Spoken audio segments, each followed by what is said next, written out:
Machines and engineering. Machine किसको बोलते हैं, मशीन के एक्सपोर्ट कौन कौन से टाइप के होते हैं, मशीन एक्सपोर्ट के फिगर्स कैसे हैं, इंडिया कौन से इंजीनियरिंग प्रोडक्ट्स का एक्सपोर्ट्स वगैरह करता है, उसके बारे में हम जानेंगे। सबसे पहले इंजीनियरिंग के बारे में जानेंगे, इंजीनियरिंग एक्सपोर्ट के बारे में जानेंगे। ये पे जाऊँ उससे पहले मैंने आपके लिए एक इंटरेस्टिंग स्टैटिस्टिक्स यहाँ रखा हुआ है। ये जो कंट्री की लिस्ट है आपके सामने है, स्क्रीन में शायद आपको दिखाई देती होगी, मैं थोड़ा और जूम करता हूँ। Top 20 economics with largest surplus. Surplus का मतलब है ट्रेड सरप्लस, जिसका एक्सपोर्ट ज़्यादा इंपोर्ट कम है, और दूसरा जिसका फॉरेन एक्सचेंज ज़्यादा उसको आता है और बाहर कम जाता है, वो इकोनॉमी को हम ट्रेड सरप्लस नहीं तो इकोनॉमी में उसको फॉरेन करेंसी सरप्लस वगैरह बोलते हैं। सबसे नंबर 1 है जर्मनी, आप ध्यान देखिए। फिर जापान है, ये विकीपीडिया का ही है, top 20 economics with largest surplus. Germany, Japan, China, Netherlands, Switzerland, Russia, Taiwan, Singapore, South Korea, Italy, Thailand, Denmark, Spain, UAE, Hong Kong, Sweden, Israel, Macao वगैरह ये टॉप 20 कंट्रीज़ है। नॉर्वे एंड सऊदी अरेबिया ये top 20 countries है। ध्यान रखिए, country के list पे आप ध्यान रखिए, कहीं इंडिया नहीं है, मगर उसके बारे में बात भी नहीं करूँगा, मैं कोई नया पर्सपेक्टिव आपको समझाना चाहता हूँ। जो कंट्री टेक्नोलॉजी और इंजीनियरिंग यानी मशीन्स का एक्सपोर्ट करती है, वो हमेशा ट्रेड सरप्लस बनाती है।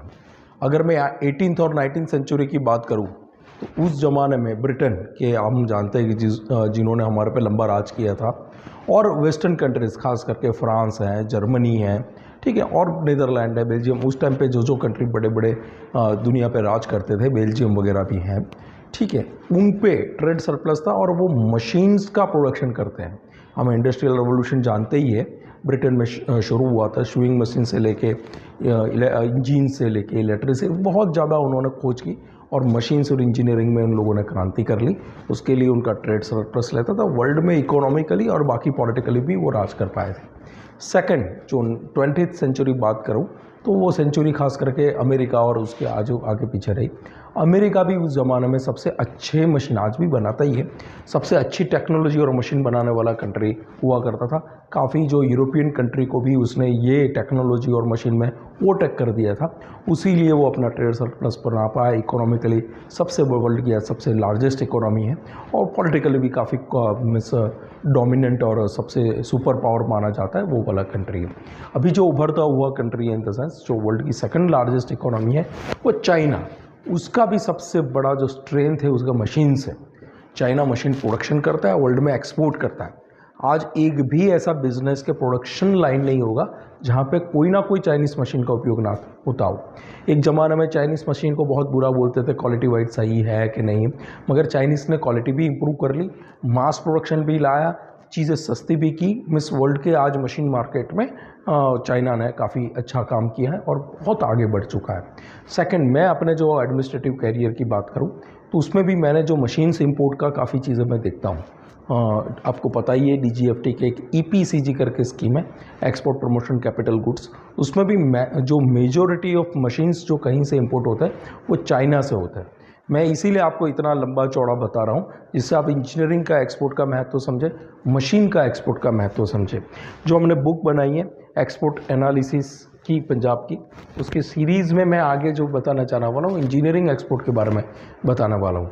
इंजीनियरिंग एक्सपोर्ट में हम क्या क्या बताएंगे, hand tools, bicycle, cutting tools, agri implements, rolling mill, machinery parts, wood machine, sewing machine, lathe machine, diesel engine, chill rolls and tractor से, ये चीज़ों के बारे में बताएंगे।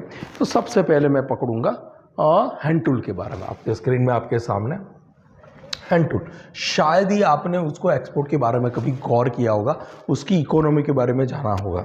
हैंड टूल से नहीं क्या, अगर मैं फिर से इस पर चला जाऊँ तो हैंड टूल के लिए मैंने आपको कुछ हाथ से जो चलाया जाने वाला टूल है उसको हैंड टूल बोलते हैं। हथौड़ा एक सबसे सिंपल उसका जो एग्जाम्पल है, और बाकी जो प्लायर होते हैं, बाकी अनेक जो टाइप है, हथौड़े में ही 1000 टाइप होते हैं, स्पैनर होते हैं, काफ़ी चीज़ें होती है, उसको हैंड टूल बोलते हैं। आपको ये बात नहीं पता होगा, इंडिया में सबसे बड़ा जो हैंड टूल का कोई कैपिटल है, हैंड टूल का कोई कैपिटल है तो जलंधर लुधियाना जो रीजन है वो हैंड टूल का कैपिटल है। जलंधर लुधियाना ऑलमोस्ट बाजू बाजू में है, जालंधर फिर फगवाड़ा फिर लुधियाना। ये जो बेल्ट है वो इंडिया में सबसे अच्छे हैंड टूल बनाता हुआ बेल्ट है और वो सबसे ज़्यादा एक्सपोर्ट भी करता है। ठीक है, तो उसके फिगर के बारे में जानेंगे। तो उसका जो पहले तो HS कोड के बारे में जानेंगे। HS कोड है 8205, वो HS कोड है। हैंड टूल में कुछ नहीं, जो उसका बेस होता है वो लोहा होता है, आप सबको पता है। स्टील रहता है, स्टील को मेल्ट किया जाता है, जिसको फर्नेस वगैरह में मेल्ट किया जाता है, नहीं तो अलग अलग स्टील के वो होता है, उसमें मेल्ट करके और एक मेटलर्जी जो साइंस होता है उसका यूज़ करके उसको हार्डनेस डिफरेंट टाइप का हार्ड किया जाता है। हार्डनेस जो डिफरेंट इंस्ट्रूमेंट्स यूज़ किया जाता है उसको कास्टिंग वगैरह करके उसको एक शेप दिया जाता है। फिर उसको प्लास्टिक के, रबर के उस पर अंदर उसके हाथों बनाए जाते हैं, नहीं भी बनाया जाता, अलग अलग रूप से होता है। उसमें डिफरेंट मेटल भी आपको बनाई जाती है, डिफरेंट टाइप्स के होता है। ठीक है, तो ज़्यादातर उसमें स्टील और आयरन का ही यूज़ होता है, जो आप जानते हैं।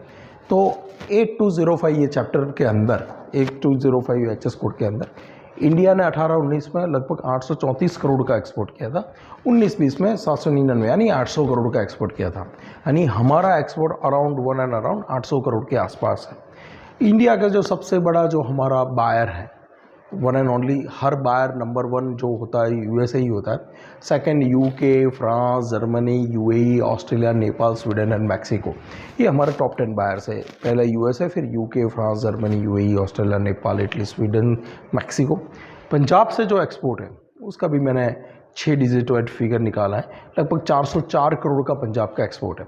तो आप देखो जितना इंडिया में एक्सपोर्ट होता है हैंड टूल्स, इसमें 50% जो रेशियो रखता है वो पंजाब रखता है। फिर भी वो जहाँ से कहीं दिल्ली से, कहीं मुंबई वगैरह अलग अलग जगह से एक्सपोर्ट होता है, उसमें भी मुझे ऐसा लगता है कि जो लुधियाना और जालंधर मैन्युफैक्चर्ड हैंड टूल्स है उसको ये रूट होके वहाँ से जाता होगा। बाकी वर्ल्ड के टॉप इंपोर्टर्स, नंबर 1 इंपोर्टर हमेशा एक ही कंट्री रहता है जिसका नाम US है, फिर Germany, France, UK, Canada, Netherland, Belgium, Russia, Italy and Spain. इसकी जो बाहर मार्केट है, बाहर का आप देखिए ध्यान से, तो हाईली टेक्नोलॉजिकली एडवांस कंट्री हैं, USA, जर्मनी, फ्रांस, ये सारे वो उसका बाय करते हैं। प्रॉबेबली मुझे ऐसा लगता है मेरा एनालिसिस से, क्योंकि ये लोग बहुत ही अच्छे टाइप के मशीन्स और इंस्ट्रूमेंट्स बनाते हैं, तो उसको हैंड टूल जो एक लेवल नीचे माना जाता है हाई एंड मशीनरी से, उसका बाहर से काफ़ी ज़्यादा इंपोर्ट करते हैं। हमारे लिए बहुत ही डेवलप मार्केट, अगर ये इन लोगों को हमको अपना कस्टमर बनाना है, ये कंट्री को बनाना है, तो हमको बहुत रूल्स रेगुलेशन और अपनी क्वालिटी से कॉम्प्रोमाइज़ नहीं करना पड़ेगा। वर्ल्ड का टॉप एक्सपोर्टर इंजीनियरिंग प्रोडक्ट में एक ही होता है जिसका नाम है चाइना, सेकंड ताइवान, जर्मनी, फिर USA, France, UK, Netherland, Italy, Belgium, Poland, और 11 नंबर में इंडिया है। इंडिया है 11th नंबर पे। जो ये बताऊँ कि हमेशा इंजीनियरिंग प्रोडक्ट्स में और स्टील और उसके रिलेशन के प्रोडक्ट्स में चाइना हमेशा टॉप करता है, यहाँ पे भी उसने टॉप गया है। आज के लिए हैंड टूल के लिए इतना ही। Thank you.